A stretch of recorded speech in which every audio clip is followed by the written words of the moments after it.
inside back in. Ron, Kenny Roden, WHBC.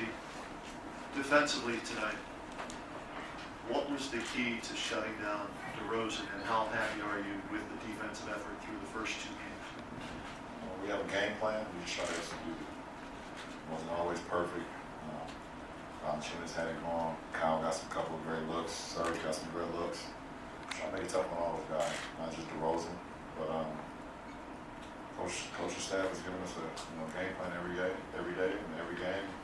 So this series, and it's just up to us to go execute it. It's not always, like I said, not always gonna be perfect, but for 48 minutes, I think we executed the game plan as well as we could tonight. How do you continue this level, both offensively and defensively, on the road? Last year, similar situation at home, and then you dropped games 3 and 4. How do you make sure that doesn't happen this year? I mean, only time will tell. Not psychic. I don't know what can happen in 3 or 4. All I can know is I prepare my guys, prepare myself, and coach staff won't prepare us, and then it's up to us to go out and do it. Stay with Tom. Tom Withers, AP.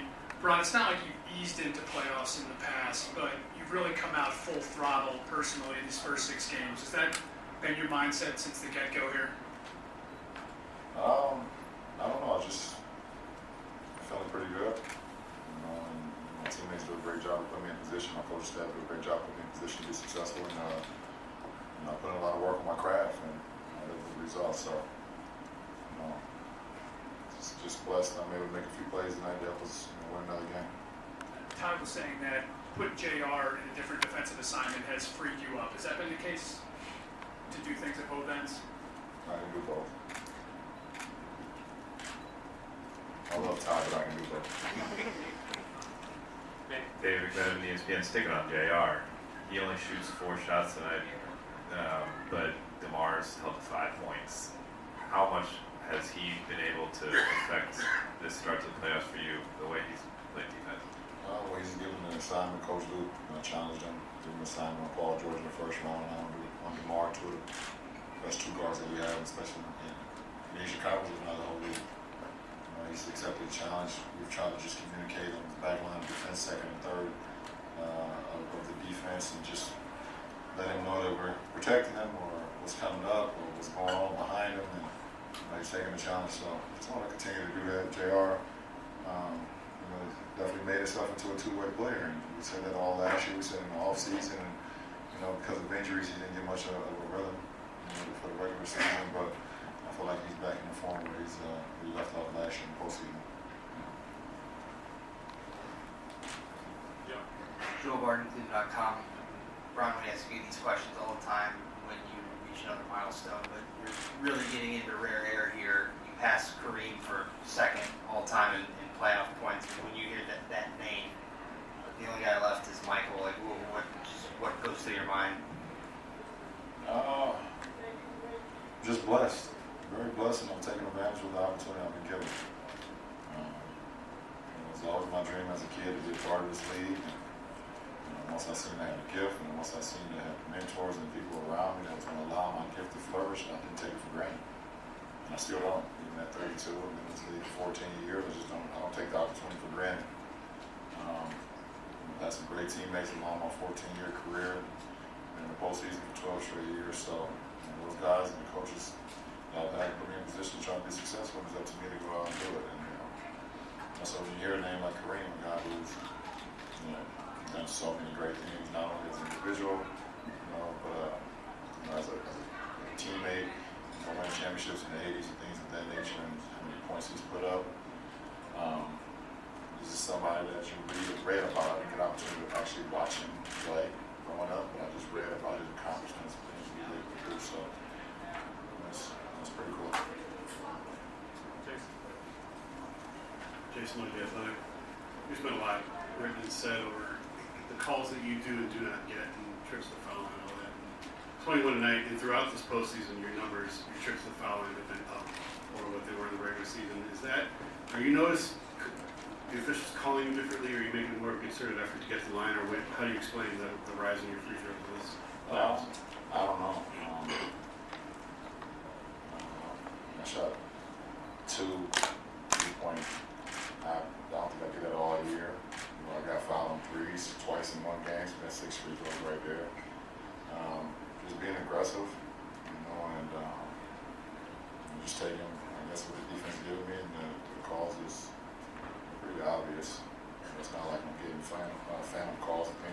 against yourself.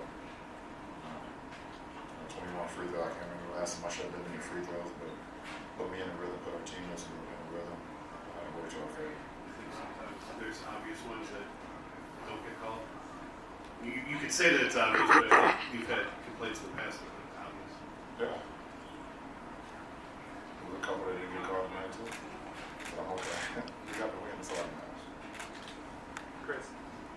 LeBron, Chris Fedor, Cleveland.com. Trapping isn't anything new for you guys. You did it last year in the postseason. You did it a bunch when you were in Miami. But why is that strategy so effective for this group? Well, I mean, we have different coverages. We have so many different defensive packages that we can go through. I think the fact when you put two on the ball, you're vulnerable because now it's 4 on 3 on the backside. So you have no choice but to fly around. You have no choice but to activate yourself because you have a disadvantage when you put two on the ball. It's just a numbers game. So I think it works well for us at this point in time right now because it just activates us and gets us moving, get us talking and communicating. So, like I said, throughout the first 6 games of the postseason, it's worked well for us. But like I said, every game is different. It may go on a Friday and it may not work well. The second quarter when Valanciunas got going, it didn't work well. But we're just trying to stuck with it, stick with it, and we put the pressure on for a consistent time over 48-minute game. And we feel like it worked enough for us. Michael Grange from Sportsnet in Toronto. LeBron, when you guys are rolling the way you are from the three-point line and get 9 straight to start the game, 18 for the game, do you allow yourself to kind of enjoy how well you're playing? And normally playoffs are supposed to be kind of a pretty stressful experience. Is it feeling like that out there for you guys right now? Well, I enjoy the game all the time. You have to enjoy it. Obviously, it's stressful. Well, postseason is always stressful. For me, I never get too high, I never get too low on a win or a loss. It is what it is. We'll go on to the next one, say you can be better. But when you're playing good ball, like right now, we're 28 assists on 41 field goals. And I think we had 26 on 39 in game 1. So that lets me know that we're playing the right way. We're moving the ball from side to side. Guys are feeling the rhythm. Guys, no matter who gets the shot, we just want to get a great look. I remember one play in my head where the ball swung all the way around Kev. Kev had a pretty good look. Kev gave it up to JR. JR had a really good look. He swung it to the corner by their bench to Kyrie. He had a great look. So it was just playing the right way. And it came, all started from me throwing a pocket pass to Tristan. So all 5 guys touched the ball in that one possession. So it's good ingredients. It's good karma. That's all. Just real quick, did you see Kalo's injury, and what was your reaction when you saw him go down? I saw it. It didn't look that great. Just wanted him to get up. A good friend of mine, well-respected guy in our league, and we never, no matter through our competition, don't want anybody to get hurt throughout the playoffs or period. So, it's good to see him come back into the game, and I know he wasn't able to finish the game. Probably just start his treatment early to probably get ready for game 3. So, game 3. But it didn't look good at that point in time. But like I said, it was good to see him come back into the game. Thank you. Kenneth Miller calling Post. LeBron, I want to congratulate you on a great game tonight.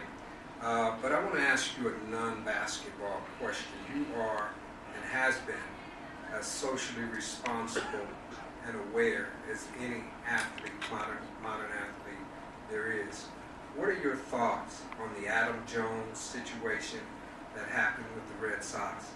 And what must be done to eradicate racism in our society? Well, because I'm off social media right now, I'm not quite caught up on the whole story.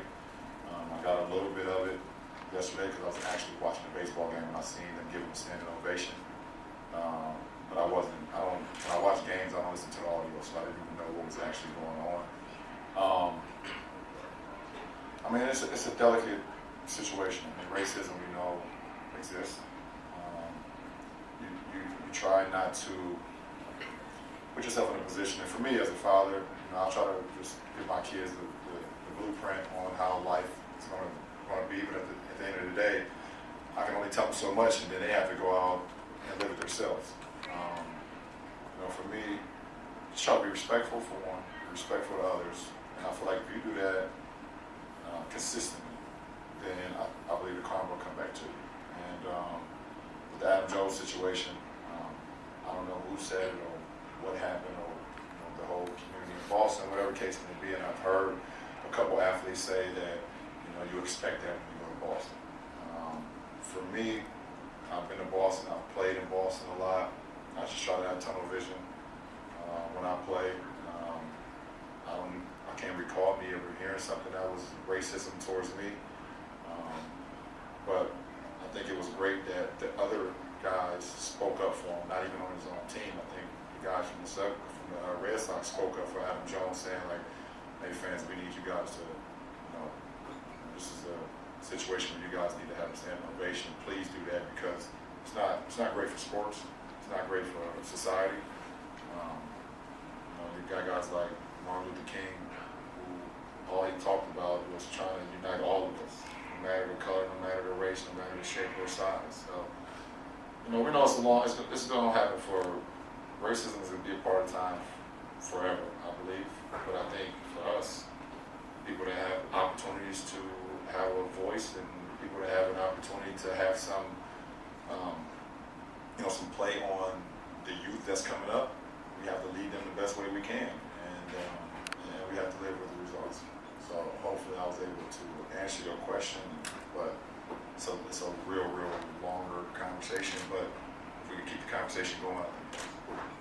Last one, Jeff. Jeff Zilgate, USA Today. LeBron, I think you've alluded to in the past that you're not a natural scorer. Do you feel any more of a scorer right now, and why or why not? I only took 14 shots tonight. That would be a natural score right there.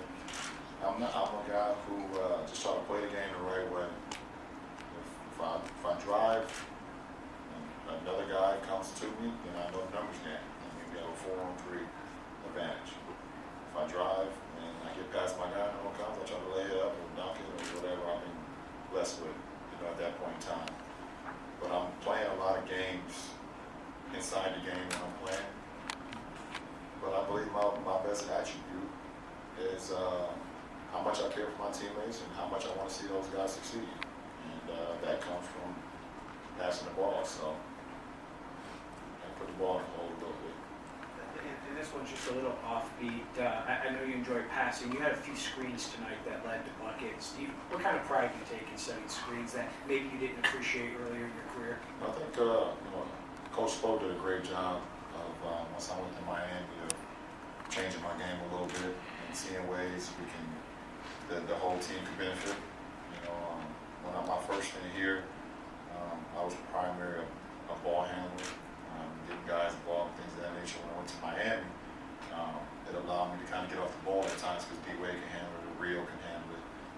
We got Norris, he handled it a little bit as well. So I was able to do other things. I started cutting more, I started spotting up, swing for threes, and I started setting more screens. So it's just another. You gotta be willing to not only sprint into screens, but also set a good one. And you don't always get the ball. But that's not what it's about. It's about getting your teammates open if they can get a good one.